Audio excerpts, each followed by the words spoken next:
Bonjour à tous et merci Patrick de m'avoir invité à participer. Donc effectivement, je vais présenter les travaux qui sont menés actuellement et élargir un peu le cadre donc, sur les véhicules autonomes et tous les développements qui peuvent être faits autour de ces véhicules autonomes. Et puis après, donc, je répondrai à des questions. On est toujours sur un timing à peu près de 55 minutes au niveau des interventions. C'est ça, oui, okay. Voilà. Bon, je vais partager mon écran. J'espère que ça va. J'ai testé il y a peu de temps. J'espère que ça va fonctionner. Vous allez me dire si ma présentation est visible ou pas. Est-ce que c'est bon pour tout le monde? Très bien. Moi, c'est bon. Oui, c'est parfait. OK. Donc, on va voir donc, effectivement tout ce qui a pu être mené sur le site Clermont-Ferrand sur ce qu'on appelle les aides digitales pour l'autonomie partielle ou totale des véhicules. Alors, je vais suivre ce plan. Dans un premier temps, donc parler un petit peu du site clermontois. Patrick l'a peut-être évoqué. Donc, le site universitaire clermontois a eu la chance de décrocher, de répondre dans le cadre des appels d'investissement d'avenir, donc à un projet qui est un projet e-site qui porte le nom à Clermont-Ferrand donc de CAP 2025 et qui décide finalement la carte universitaire de demain. Et donc, vous avez ici, sur cette carte de France, tous les sites qui ont été labellisés. Donc, en vert, ce sont les IDEX. On retrouve, par exemple, en Auvergne-Rhône-Alpes, Lyon et Grenoble. Et puis, pour les villes de taille un peu plus modeste, on retrouve donc des sites comme Clermont-Ferrand. Alors, cet appel à projet et ce label, finalement, décerne sur des sites scientifiques, donc des investissements conséquents et sur un laps de temps relativement long, donc pour finalement faire rayonner les sites universitaires clermontois.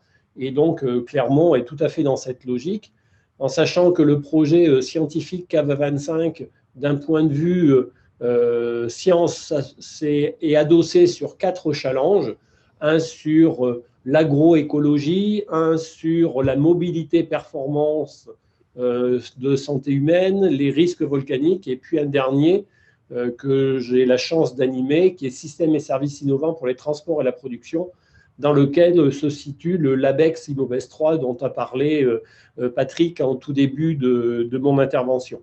Alors, ce projet-là, il a pour but, entre guillemets, d'avoir finalement, de mettre en exergue des forces scientifiques en lien avec les acteurs économiques du site et puis en lien avec le territoire. C'est pour ça qu'on retrouve donc le thème de la mobilité au sens large, qui peut impacter donc l'agglo de Clermont-Ferrand, la métropole, mais également aller sur des projets déployés sur le département du Puy-de-Dôme, de l'Allier, de la Haute-Loire. Donc on retrouve finalement tout le territoire de l'Auvergne.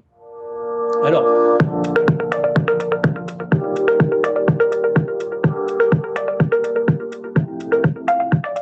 l'objectif est de concevoir des robots mobiles, manipulateurs, qui fonctionnent en équipe et optimisent leur travail. Des robots qui voient, analysent ce qu'ils voient et peuvent se repérer dans un espace. Des robots équipés de capteurs qui leur permettent de percevoir la 3D, de sentir la force, la résistance de ce qu'ils saisissent. Des robots capables de manipuler différents types de structures, y compris des structures molles comme le caoutchouc. Des robots dont l'ergonomie est conçue de manière à faciliter leur adoption par les utilisateurs. Le projet se décline sur 3 domaines.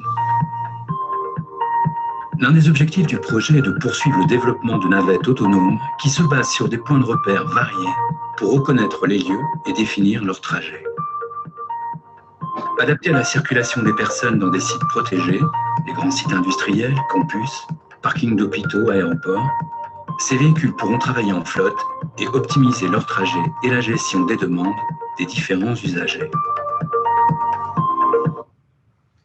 Juste, est-ce que la vidéo est bien passée? Est-ce que le son était audible pour tout le monde? Oui, Moi, pas je de n'ai pas eu de souci. problème. Moi, c'était parfait. Parfait, très bien. Bon, donc je vais continuer. Donc j'ai arrêté le film parce que pour me focaliser uniquement sur le côté transport. Et donc effectivement, pour cette planche-là, et juste pour illustrer finalement que le site clermontois, depuis de très nombreuses années, travaille sur cette thématique. Et là, vous avez quelques exemples de voitures qui semblent effectivement un peu rétro. Et donc, c'est simplement des activités qui étaient déjà menées à Clermont-Ferrand sur ce thème du véhicule et essentiellement à cette époque-là sur le développement d'aide à la conduite. Et vous avez ici donc des illustrations qui ont été faites dans le cadre d'un projet européen qui s'appelait Eureka Prometheus, où l'Institut Pascal donc travaillait avec les constructeurs Renault, PSA, Daimler-Benz à développer des algorithmes pour un suivi de ligne blanche, pour estimer par exemple la distance des véhicules qui précèdent. Donc c'est des choses qui étaient vraiment dans le domaine des systèmes d'aide à la conduite, qui sont les prémices donc de l'autonomie des véhicules de nos jours. Alors, dans les années 2000, finalement, l'Institut Pascal s'est doté, alors pour les étudiants du plateau, vous devez connaître cette plateforme Pavin. C'est une mini-ville qui permet finalement aux chercheurs de l'Institut Pascal de tester des véhicules électriques autonomes en toute sécurité. Et donc, vous avez ici les premiers véhicules que l'on a pu acquérir dans le cadre du laboratoire qui s'appelaient des SICAB. Depuis, plusieurs générations sont passées. Alors, pourquoi on a travaillé sur ces thèmes-là? Donc, dans un laboratoire de recherche, finalement, on doit être sur le front des connaissances, faire progresser les connaissances, mais on doit effectivement, au niveau donc, des projets que l'on dépose, justifier pourquoi on veut travailler sur tel domaine. Et là, vous avez quelques illustrations. Ça revient sûrement à des choses que Patrick a dû vous dire. Donc, on voit une magnifique image dans une banlieue d'une ville américaine où on a finalement un flot de voitures complètement arrêté. Tout le monde perd du temps. Donc, souvent, c'est quand même une activité qui est chronophage et finalement impacte la vie de tous les jours et également l'activité économique. Bien entendu, ces moteurs tournant, on a la production d'effets de gaz à effet de serre et la planète se réchauffe. Et puis, bien entendu, j'ai mis une dernière illustration qui montre que l'homme est quand même le maillon faible de la conduite automobile et que, quelque part, si on essayait d'automatiser la conduite automobile, peut-être que l'on arriverait à réduire les bouchons, à optimiser donc l'usage de gaz. Alors, on peut aussi basculer sur quel type de carburant on utilise, mais également, finalement, augmenter la sécurité. Alors, pour tendre ce véhicule vers le véhicule autonome, il y a deux techniques. Il y a une approche qui est finalement, vous avez ici une illustration de ce que pourrait être le véhicule de demain, c'est-à-dire un véritable salon roulant où vous pourriez bouquiner, regarder votre dernière série sur un écran. Donc ça, c'est vraiment une image du futur. On pourra y revenir à la suite de ma conférence. Je pense qu'on est, là, on se projette à quelques dizaines d'années. Quand on parle de véhicules autonomes, ce qui est important de voir, c'est effectivement de quoi on parle. Et donc, les chercheurs se sont mis d'accord sur, finalement, une échelle qui va de 0 à 5 sur l'autonomie des véhicules. Alors, le 0, c'est le véhicule traditionnel où, finalement, c'est le conducteur qui se charge de tout. Le niveau 1, on est conduite assistée. Ben là, on retrouve les fameux ADAS qui sont, par exemple, l'ABS ou des choses comme ça, où on aide le conducteur. Le niveau 2, on est automatisation partielle. Alors, par exemple, ça peut être on prend un exemple de systèmes d'aide à la conduite qui existent actuellement, qui sont par exemple de maintenir sur une ligne une voie de roulement sur autoroute, où le véhicule va lui-même tourner légèrement le volant pour rester sur la voie.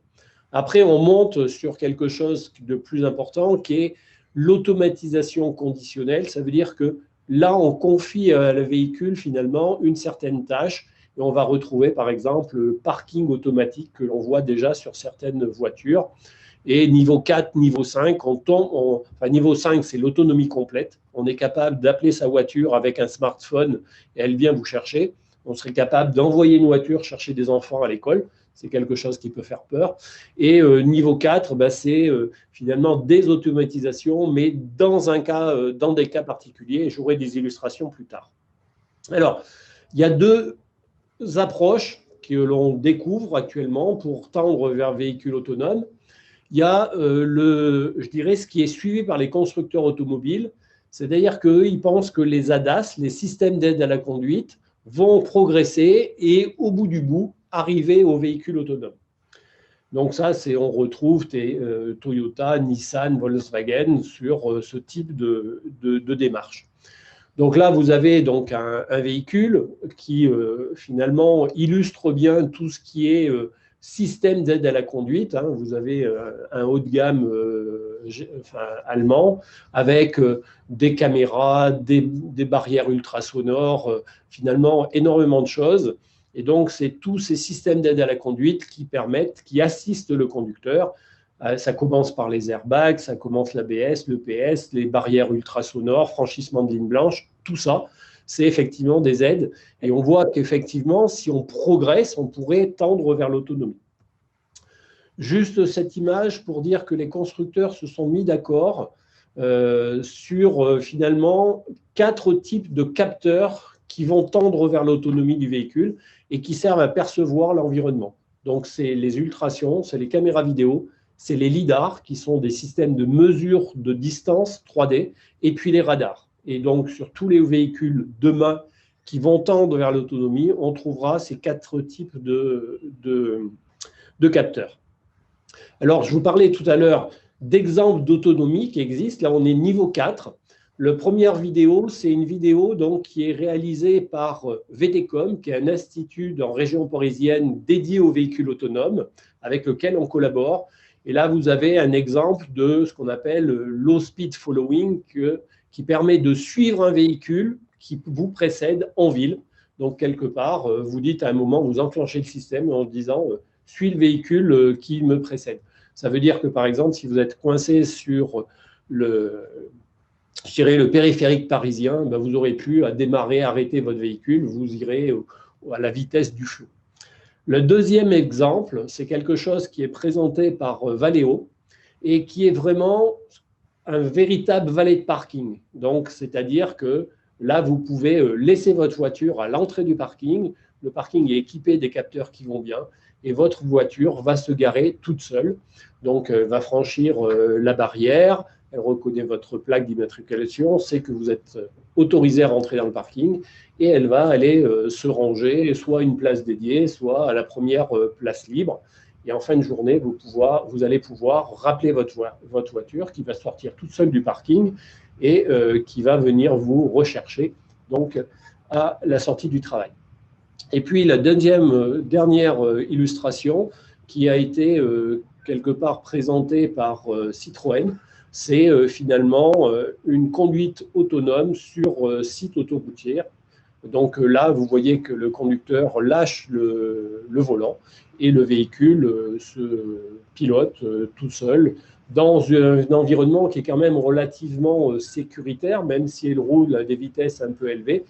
Sur l'autoroute, on ne croise pas directement il n'y a pas d'entrée je dirais, qui traverse de manière brutale la voie de circulation. On a des entrées douces et donc, dans ces contextes-là, on peut finalement avoir ces types d'autonomie. Donc, voilà un petit peu, je dirais, l'approche classique en incrémentant les aides à la conduite. Il y a une approche en rupture. Et l'approche en rupture, entre guillemets, elle est plutôt du domaine, je dirais, de la robotique. C'est-à-dire qu'on considère que l'on va directement concevoir un robot, c'est-à-dire un véhicule qui n'a pas de poste de pilotage. Et là, c'est quelque chose qui, finalement, est illustré pour l'instant sur des objets que l'on commence à voir, qui sont soit des navettes autonomes, soit des robotaxis. Alors, pourquoi on est focalisé sur ces deux types de véhicules ? Simplement, les navettes sont sur des sites protégés et les robots, on est plutôt là également sur des petites courses. On n'est pas sur des véhicules qui vont traverser, je dirais, la France entière. On est plutôt en mode, je dirais, urbain, et on va pouvoir donc tendre vers ces autonomies. Alors, ça, ce sont des véhicules qui existent, qui sont essentiellement pour l'instant dans le monde en voie d'expérimentation. On est en phase de test. Ce n'est pas encore, je dirais, des choses qui sont déployées de façon très, très, très ample. Alors, cette approche en rupture, elle est venue au départ, enfin, il y a finalement je dirais un acteur économique qui est un peu à l'horizon. À l'origine de ça, c'est Google. Vous savez que Google a numérisé pratiquement toutes les villes avec des véhicules équipés de ce type de capteurs, qui sont des vélodines, qui sont des capteurs donc de LIDAR, qui mesurent des points 3D et qui sont associés à des caméras vidéo qui permettent de reconstruire l'environnement. Et voilà, par exemple, ce que permet de voir un LIDAR vélodine 64 nappes. Vous avez donc, et ça c'est une acquisition en quelques millisecondes, vous avez des millions de points 3D qui permettent donc pour vous de reconnaître des véhicules, des arbres, des chaussées. Mais ça, après, pour l'algorithme qui va être derrière, c'est uniquement des collections de points 3D, hein, X, Y, Z. Et pour dire que cet ensemble de points correspond à une voiture, à un arbre, il y a du travail à faire. Après, on a vu arriver d'autres acteurs. On a Uber qui essaye de développer ses taxis autonomes. On a Waymo qui est un autre acteur. Donc, tout ça, c'est des acteurs qui viennent et qui commencent à travailler sur le sujet. De manière un peu historique, les navettes ont démarré un peu en avance. Vous voyez ici sur un site très proche qui est Vulcania, un véhicule qui s'appelait le Vulcambule qui donc fonctionne depuis 2008 et qui permet de déplacer de manière autonome donc, des visiteurs sur le site de Vulcania. Après, on a d'autres acteurs qui sont d'ailleurs en France essentiellement régionaux. On avait une société Induct qui depuis a disparu et qui finalement, les personnes qui travaillaient chez Induct sont parties dans deux sociétés. Une première qui s'appelle Navia, qui est basée à Lyon, et une deuxième qui s'appelle EasyMile. Et il faut savoir que ces véhicules sont construits par Ligier à Vichy. Donc on voit qu'on est en région Auvergne-Rhône-Alpes relativement bien doté sur ces acteurs nouveaux de la mobilité. Alors, j'ai mis partenaire historique local parce que je vais vous montrer que le contexte académique clermontois a participé à la genèse de ces véhicules-là. C'est, je dirais, en relation étroite avec le monde universitaire que Ligier a développé ces véhicules. Alors, je bascule sur la genèse. Simplement, donc, lorsque l'on parle de véhicules autonomes, il doit y avoir trois fonctions essentielles, sinon, finalement, la sécurité ne serait pas là. On doit savoir où se trouve le véhicule, c'est la localisation, c'est le principal. Si on ne sait pas où se trouve le véhicule, c'est impossible de construire un véhicule autonome. On doit avoir après des fonctions de commande, c'est-à-dire que l'on doit savoir finalement faire suivre un véhicule une certaine trajectoire, lui dire d'accélérer, de freiner en fonction du contexte. Et bien entendu, la troisième étape importante, brique importante, c'est l'interprétation de l'environnement. Vous devez surveiller l'environnement du véhicule. Et ces trois briques, c'est finalement des sujets sur lesquels donc, les chercheurs clermontois ont travaillé. Alors, je vais parler de localisation. Alors, au tout début, dans les années 2000, lorsqu'on a fait construire la plateforme Pavin, on pensait que le GPS différentiel était la solution à notre problème. Alors, un GPS différentiel, c'est très simple. Vous avez une illustration ici, je vais essayer de vous l'expliquer. Donc, vous avez dans vos téléphones portables, finalement, une petite puce qui est un GPS, qui est donc quelque chose qui permet de se localiser par rapport à une constellation satellitaire. On sait que c'est quelque chose qui est précis à quelques dizaines de centimètres près. Et puis, on peut se dire, mais est-ce qu'il y a une solution pour arriver à une précision plus grande, puisque un véhicule, la précision requise, elle est de l'ordre de quelques centimètres. Et la solution pour augmenter la précision, c'est simplement d'avoir des antennes fixes, c'est ce qui est représenté en vert ici. Ces antennes, elles vont être géolocalisées. Et si votre GPS mobile, celui qui est représenté à gauche, est à proximité de cette antenne, finalement, ces deux capteurs GPS vont voir les mêmes constellations satellitaires, vont pouvoir chacune calculer leur position. Mais comme l'antenne fixe, on connaît sa position réelle, on peut calculer la correction, c'est-à-dire trouver l'erreur qu'il y a entre la position mesurée et la position réelle. Et cette correction, on va l'envoyer au GPS mobile qui va l'appliquer. Et donc, par ce biais-là, on va avoir une précision qui est l'ordre du centimètre. Et donc, dans les années 2000, on s'est dit, c'est génial, avec ça, on va pouvoir faire et localiser nos véhicules. Sur la plateforme Pavin, ça marche relativement bien parce qu'elle est en zone relativement découverte. Hein.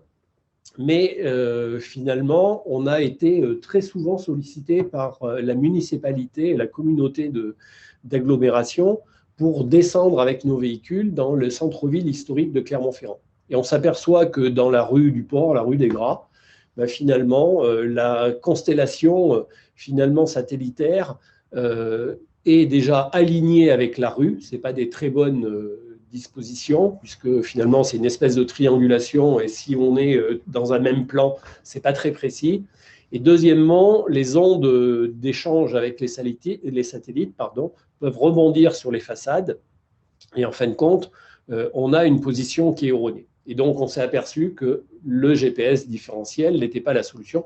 Et entre autres, par exemple, si vous passez sous un pont, si vous passez sous une couverture végétale, c'est sûr que le GPS ne va pas vous donner une bonne position. Donc, l'idée, à ce moment-là, a été de travailler et de proposer l'odométrie visuelle. Alors, l'odométrie visuelle, qu'est-ce que c'est? C'est simplement d'utiliser donc un flow vidéo. Donc, vous avez ici donc, une caméra vidéo qui est devant Polydome.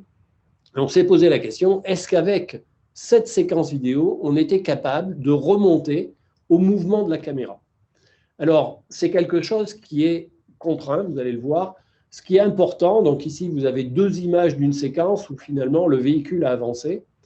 Le maître mot de cette technique, et finalement, c'est de trouver ce qu'on appelle les points homologues. C'est-à-dire de trouver entre ces deux images, par exemple, ce qui correspond au coin de la barrière, au centre de la plaque d'égout. Et si on a une collection de mises en correspondance comme ça, alors le problème est contraint. Alors, cette illustration est pour essayer de vous l'expliquer. Donc, finalement, une caméra vidéo, c'est ce qu'on appelle le modèle sténopé. Ce que vous avez représenté en haut à gauche, ici, c'est une boîte noire avec un trou d'épingle. Et donc, si vous avez le pêcheur qui est devant, son image va être reproduite à l'envers sur la face, je dirais, photosensible de cette boîte. Ça peut être un appareil photo, ça peut être une caméra. Et finalement, on voit que c'est une projection centrale. Tous les rayons lumineux passent par un point et un seul. Et donc, dans l'illustration globale que vous avez, où vous avez donc en bas une séquence vidéo qui déroule, si vous avez des points remarquables qui sont représentés en rouge ici, finalement, et que vous savez où ces points sont dans les images, finalement, ça va contraindre la position des caméras dans l'espace et finalement la position des points rouges. Donc, c'est quelque chose qui est globalement contraint et finalement, il n'y a qu'un monde 3D et qu'une trajectoire de caméra qui sont conformes à ces appariements de points homologues dont je vous ai parlé tout à l'heure. Et donc, ça donne ce résultat-là. Vous avez ici donc la vidéo qui défile et puis tous les petits carrés noirs sont les positions successives des caméras et les points bleus, c'est des points, alors ça c'est une vue de dessus, les points bleus, c'est des points remarquables qui ont été reconstruits dans l'environnement. Ça peut être les coins des plaques de décoration du bâtiment, les coins des fenêtres, des portes ou des choses comme ça. Et alors, à quoi cela peut-il servir dans le cadre d'un véhicule autonome? Vous avez donc la partie haute représentée ici, qui est le traitement hors ligne. Vous avez donc une conduite manuelle du véhicule. On récupère cette séquence vidéo. De cette séquence vidéo, on va être capable d'extraire une cartographie 3D. Et en temps réel après, lorsqu'on va faire de la commande autonome ou une navigation autonome de ce véhicule, on va pouvoir comparer l'image courante acquise par la caméra avec la base de données et on va pouvoir calculer la position du véhicule. Alors, ça donne ce type de résultat où vous avez donc dans le rectangle noir à gauche, finalement, la position des différentes caméras. Le véhicule donc est représenté par ce petit carré jaune qui glisse le long de la trajectoire. Vous allez voir que dans le virage, la commande n'est pas parfaite et on va le ramener sur le carré vert qui est la position optimale. Et on est capable, par ce biais-là, de faire suivre à un véhicule une trajectoire qui a été préalablement apprise et mémorisée à l'aide de ce dispositif. Alors, c'est quelque chose qu'on a après, je dirais, amélioré, puisqu'au départ, on travaillait avec une seule caméra. Là, on en a mis deux, une devant, une derrière. Donc, on a un bras de levier qui existe entre ces deux caméras. Donc, bon, d'un point de vue technique, il n'y a plus de dérive de facteur d'échelle. Ça évite les éblouissements. On a eu des échanges, par exemple, et des expériences sur le site d'Airbus à Toulouse, où on était descendu avec nos véhicules et on avait des trajectoires avec le soleil couchant ou levant. Et finalement, si on a deux caméras, une des caméras peut être éblouie par le soleil, l'autre, elle est rétroéclairée, donc elle est plutôt dans des positions très favorables. Et ça permet de travailler dans de bonnes dispositions. Et donc, vous avez ici une illustration sur la plafond Pavin, donc d'un véhicule qui est piloté à l'aide de ces deux caméras. Et vous voyez donc tous les points qui sont mis en correspondance, ça correspond à ces lignes jaunes. Et vous avez donc deux faisceaux qui convergent vers la caméra avant et la caméra arrière, qui permet de positionner ce véhicule à 2-3 cm près, donc qui est parfaitement adapté à la conduite autonome. Alors, dans les années 2008, à l'aide du pôle de compétitivité Viameca, qui sont donc des choses qui sont nées, enfin des dispositifs qui sont nés dans les années 2005, qui sont des usines à projet, entre guillemets. C'est des dispositifs qui permettent de mettre en relation des industriels avec des académiques pour innover, pour mettre sur le marché de nouveaux dispositifs. Et donc, avec Viameca, on a rencontré donc les automobiles légères en leur disant, voilà, on a une technique qui permet de guider les véhicules. Est-ce que vous pensez que l'on pourrait faire un véhicule de transport pour déplacer sur des faibles distances, à faible vitesse, mais en toute sécurité finalement, des personnes? Alors, ça serait dédié aux sites industriels, aux parcs d'attractions, aux aéroports. Et bon, au tout début, les automobiles légers nous ont regardé en disant mais qu'est-ce qu'ils viennent nous expliquer? Nous, on fabrique des véhicules sans permis. On n'est pas vraiment donc des acteurs de la mobilité autonome. Et puis finalement, on les a convaincus. Et ça a donné naissance à un projet qui au départ s'appelait VIPA, Véhicule individuel public autonome. Et ce véhicule, il a été présenté au Mondial de l'Auto en 2010. Donc c'est vraiment le prémisse, c'était une maquette ça, qui ne roulait pas.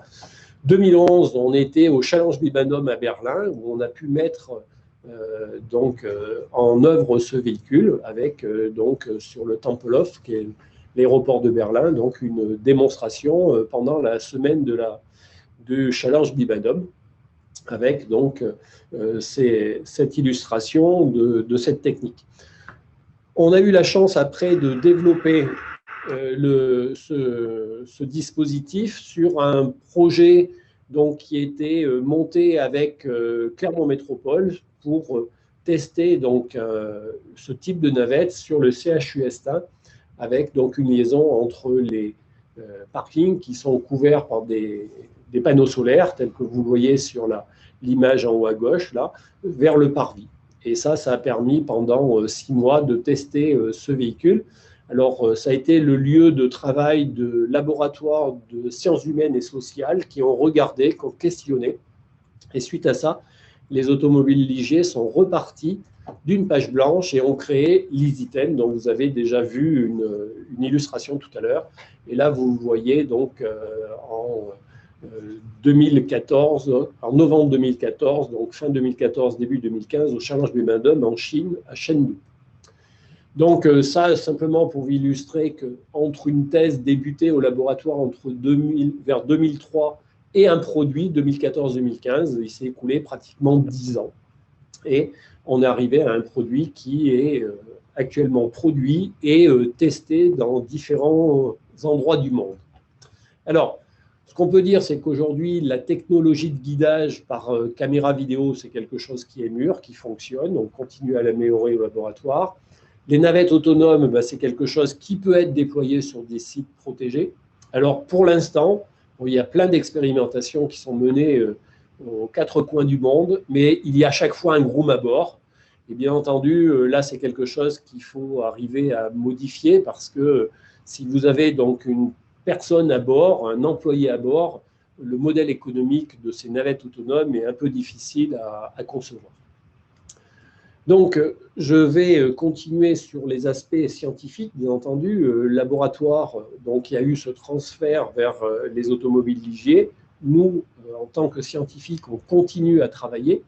Alors, bien entendu, il y a des choses qui concernent la commande, et vous l'avez peut-être pas remarqué dans les illustrations, mais ce véhicule a 2 trains directeurs, c'est-à-dire qu'on peut braquer l'essieu avant, l'essieu arrière, et ça permet à ce véhicule qui est de taille relativement importante, hein, l'emprise au sol, c'est celle d'une Golf, donc et notre plateforme Pavin, elle était dédiée à des petits véhicules, mais on arrive quand même en jouant de manière très sophistiquée sur le train de direction avant et arrière à faire circuler ce véhicule dans des ruelles relativement étroites. On a à peu près 10 cm à gauche et à droite dans ces ruelles, et on arrive quand même à le faire circuler. Donc c'est quelque chose qui est extrêmement important pour le déploiement de ce véhicule dans des environnements, par exemple, urbains.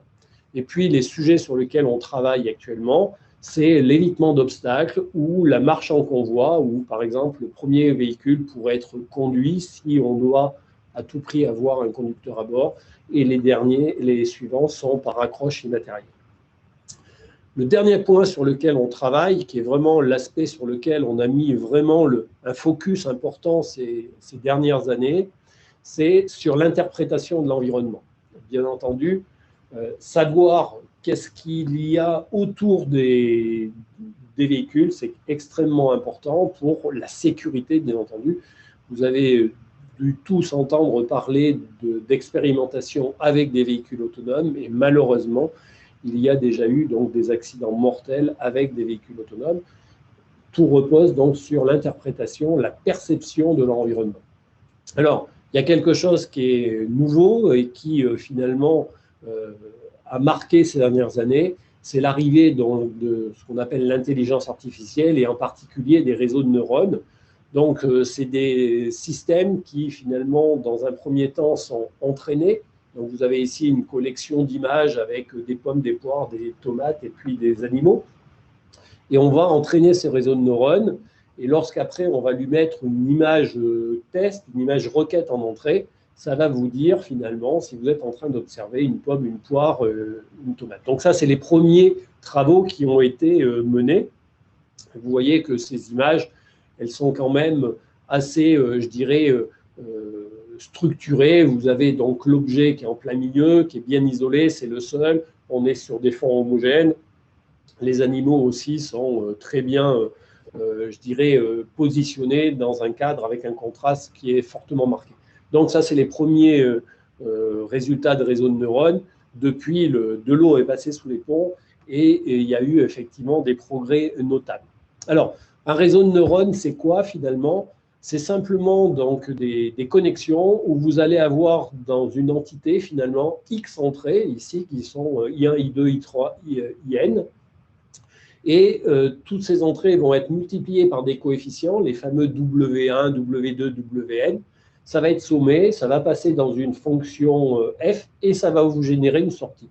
C'est le modèle du neurone. Et dans les réseaux de neurones, finalement, l'apprentissage revient uniquement à calculer les poids W sur ces entrées des différents neurones. Alors après, finalement, un réseau dans sa globalité, on a une couche d'entrée, une couche de sortie, et puis à l'intérieur, des couches cachées.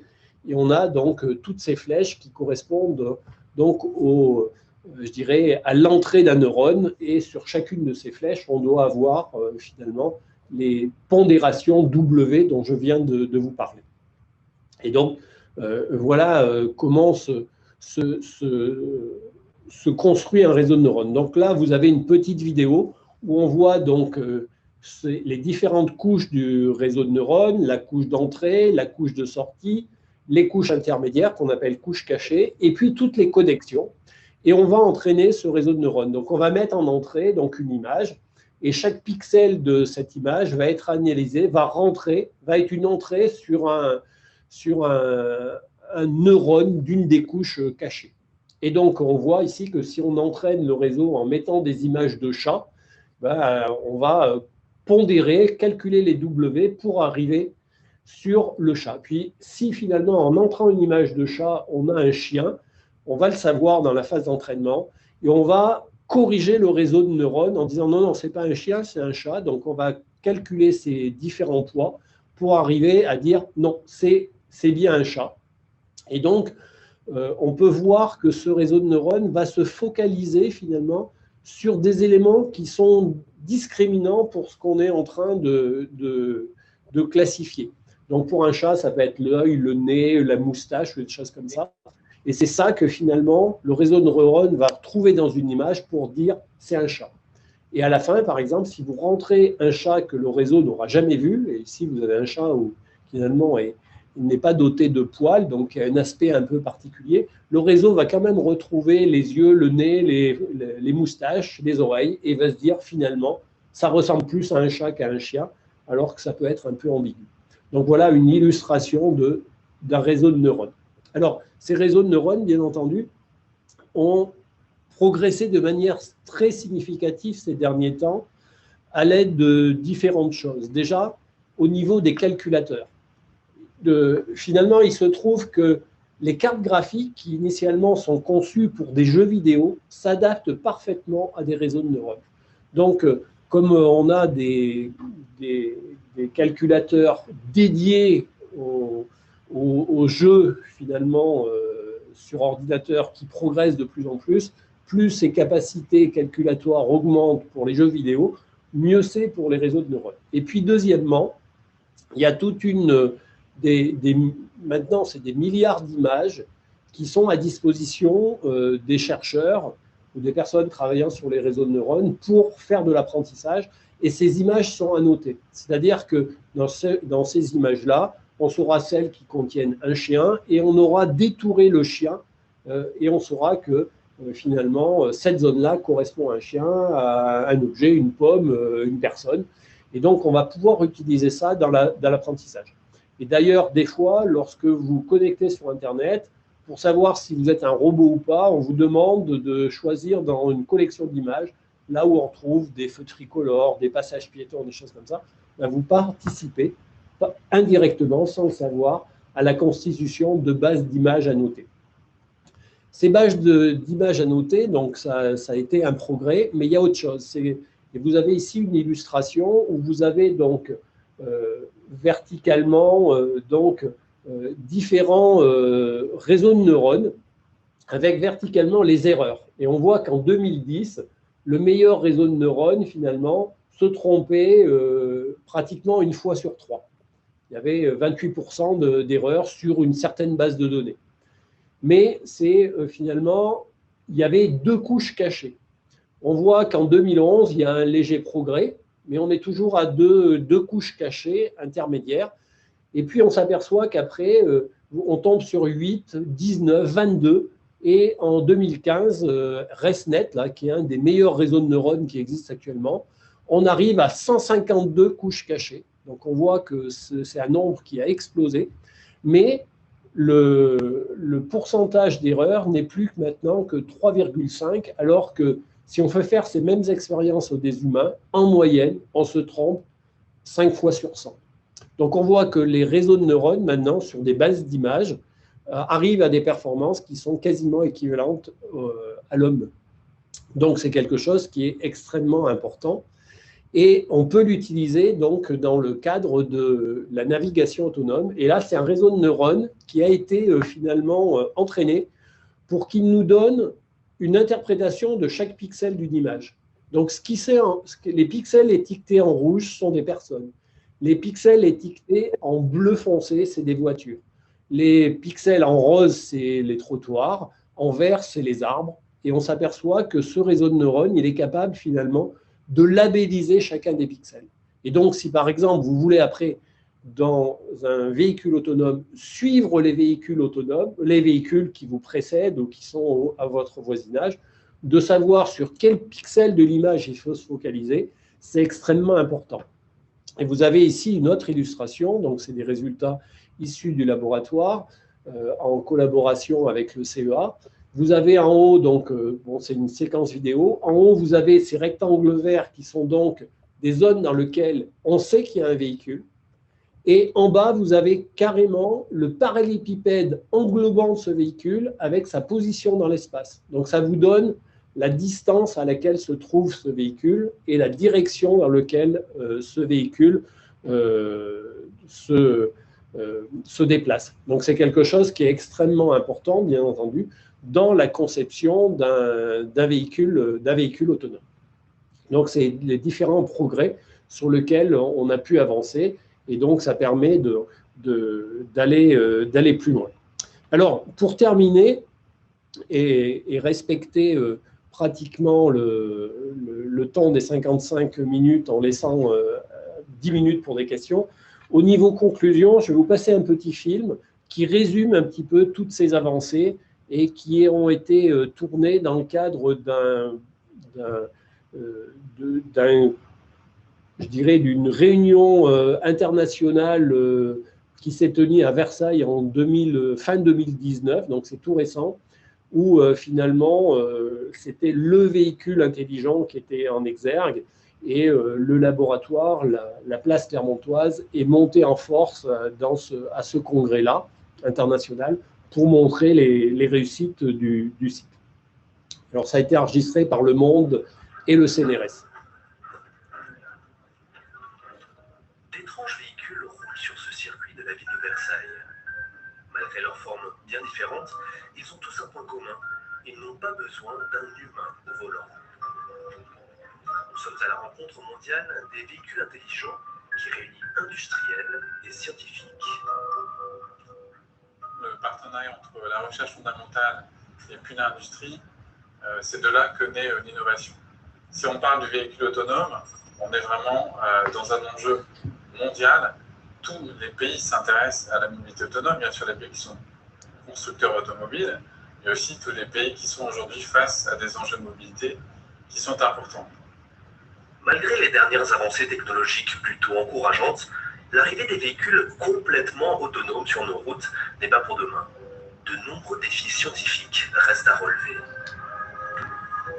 Certaines problématiques sont étudiées dans ce village étonnant près de Clermont-Ferrand.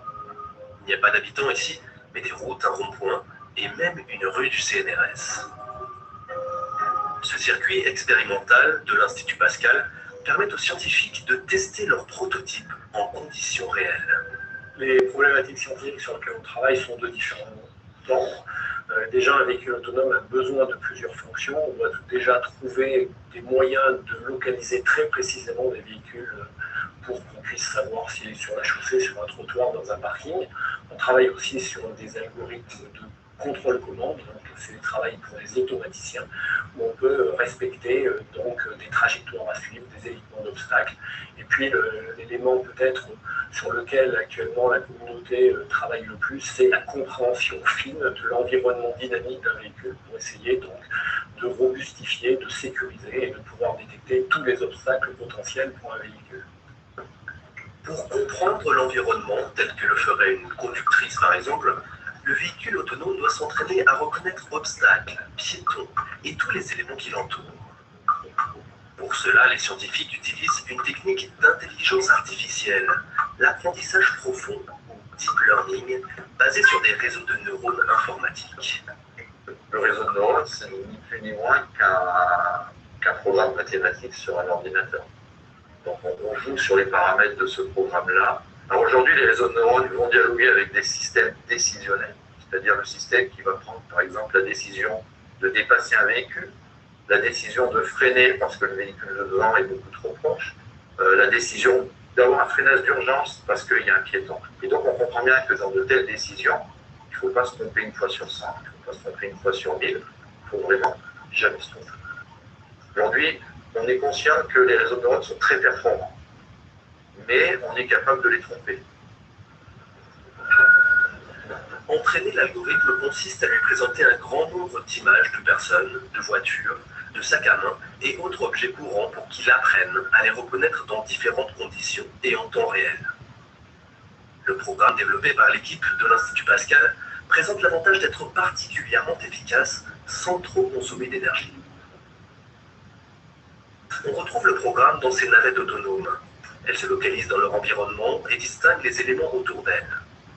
À la manière de conducteurs humains, elles doivent prendre des décisions pour manœuvrer et évoluer sur la route.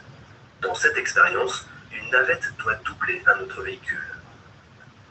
L'idée, c'est de faire un dépassement en maîtrisant le risque de ce dépassement. C'est-à-dire qu'on peut prendre la décision à un moment donné de dépasser, sauf que dans ce moment-là, il y a l'environnement qui va changer, il y a des véhicules qui vont se retrouver à se déplacer autrement que prévu et prendre les bonnes décisions de telle sorte à minimiser le risque de collision dans ce genre d'environnement et dans ce genre d'expérimentation.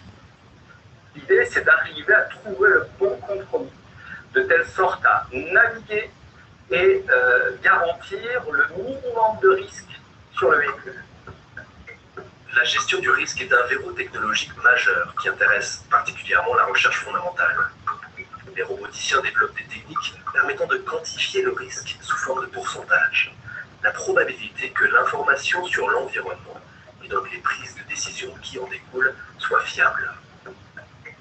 En fonction de cette mesure du risque, le véhicule décidera ou non de doubler par exemple. Dans des environnements complexes comme en ville, la tâche est particulièrement ardue. Ne serait-ce que de garantir à 99,99999% le fait qu'il n'y ait pas d'accident, c'est un gros challenge parce qu'il va falloir que la machine fasse preuve d'une super intelligence, entre guillemets, que nous on a. Donc ces niveaux-là d'intelligence, on ne les annonce pas avant 2050. La voiture super intelligente ne pourra qu'être le résultat de la collaboration entre de nombreux experts, publics comme privés. Installez-vous bien, la route est encore longue.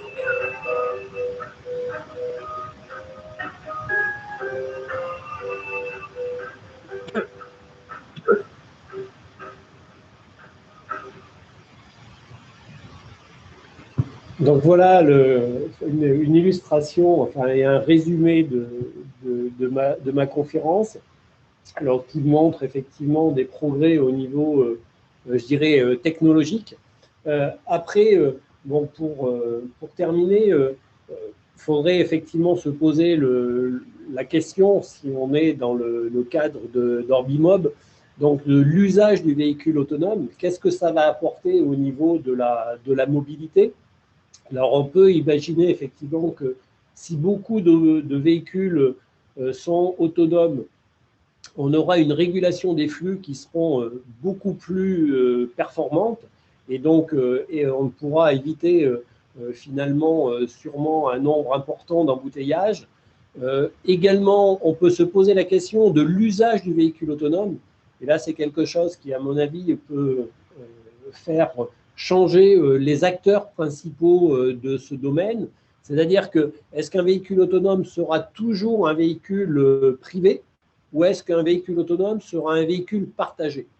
Et ça, c'est quelque chose qui peut complètement changer le nombre de véhicules dans un espace urbain. On peut imaginer que si effectivement les véhicules autonomes sont partagés dans un espace urbain, on ait une décroissance relativement importante du nombre de véhicules en circulation. Il faut savoir qu'en moyenne, je crois qu'un véhicule est utilisé 5% du temps. Le reste du temps, il est sur un parking ou dans un garage.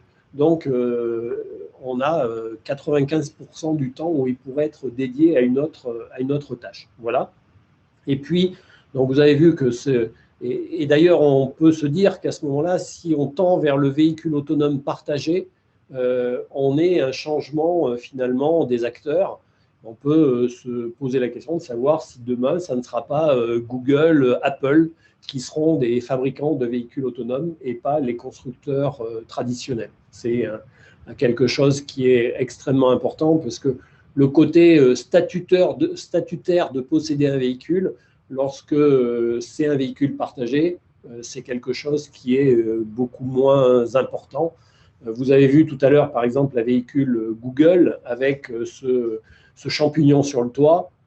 C'est quelque chose qui n'est pas possible dans le cas d'un véhicule privé, puisque personne ne voudra se promener avec un tel champignon sur le toit. Par contre, si c'est un véhicule partagé, si c'est un véhicule, je dirais, transport en commun, c'est quelque chose qui pourrait parfaitement passer. Donc, c'est des choses qui sont encore en cours je dirais, de précision. On ne sait pas vers quoi la tendance va aller. Toujours est-il, vous l'avez entendu à la fin de ce film, le véhicule purement autonome niveau 5, on est encore à quelques dizaines d'années devant nous avant de vraiment le voir apparaître. Et puis, il y a un des éléments pour lequel finalement c'est difficile de voir apparaître ce type de véhicule autonome, c'est des notions d'éthique. Donc, c'est une illustration qui montre que, par exemple, on peut se retrouver dans des situations telles que celle-ci, et on peut se demander finalement quelle décision doit prendre le véhicule autonome dans ce cas-là. Est-ce qu'il doit... Michel, pardon, Nicolas, pendant que vous commentiez, j'ai arrêté le partage de votre PowerPoint, de votre écran, donc en fait, peut-être vous décrivez ou vous relancez le partage. Pardon. Alors, je vais relancer le partage 2 secondes. C'est juste, voilà, c'est pour montrer cette illustration qui est juste une illustration d'éthique, entre guillemets. Elle est visible, Nicolas? Moi, je ne l'ai pas. Est-ce que ça s'est passé là, non? Non, pour l'instant, on ne voit pas. Alors, attendez, partager. Je reviens. Oui, là, ça va être bon, là. Là, c'est bon? Ouais. OK. J'avais oublié un clic au passage, j'ai été trop rapide. Donc, c'est simplement pour dire, dans une situation telle que celle-ci, quelle décision doit prendre le véhicule autonome? Est-ce qu'il doit venir heurter les animaux qui traversent, ou est-ce que, au risque de blesser ses occupants, il doit plutôt heurter l'obstacle? Et c'est quelque chose qui va être encore plus terrible dans une telle situation où finalement le véhicule autonome qui n'a personne à bord, finalement, risque d'avoir à faire un choix entre passer sur la voie de droite ou de la voie de gauche. Donc, c'est des décisions qui sont très difficiles. Et encore une fois, on parle de véhicules intelligents, mais derrière l'intelligence, c'est simplement des logiciels qui tournent. Et donc, quelque part, en dur, il aura fallu mettre dans l'algorithme, finalement, une décision dans ce type de situation. Et c'est quelque chose qui, effectivement, tout le monde peut le comprendre, pas facile à prendre. Donc, voilà. Donc, je pense que j'ai à peu près respecté le temps. Il reste 5 minutes pour poser des questions s'il y en a, et je serai finalement très heureux de pouvoir y répondre.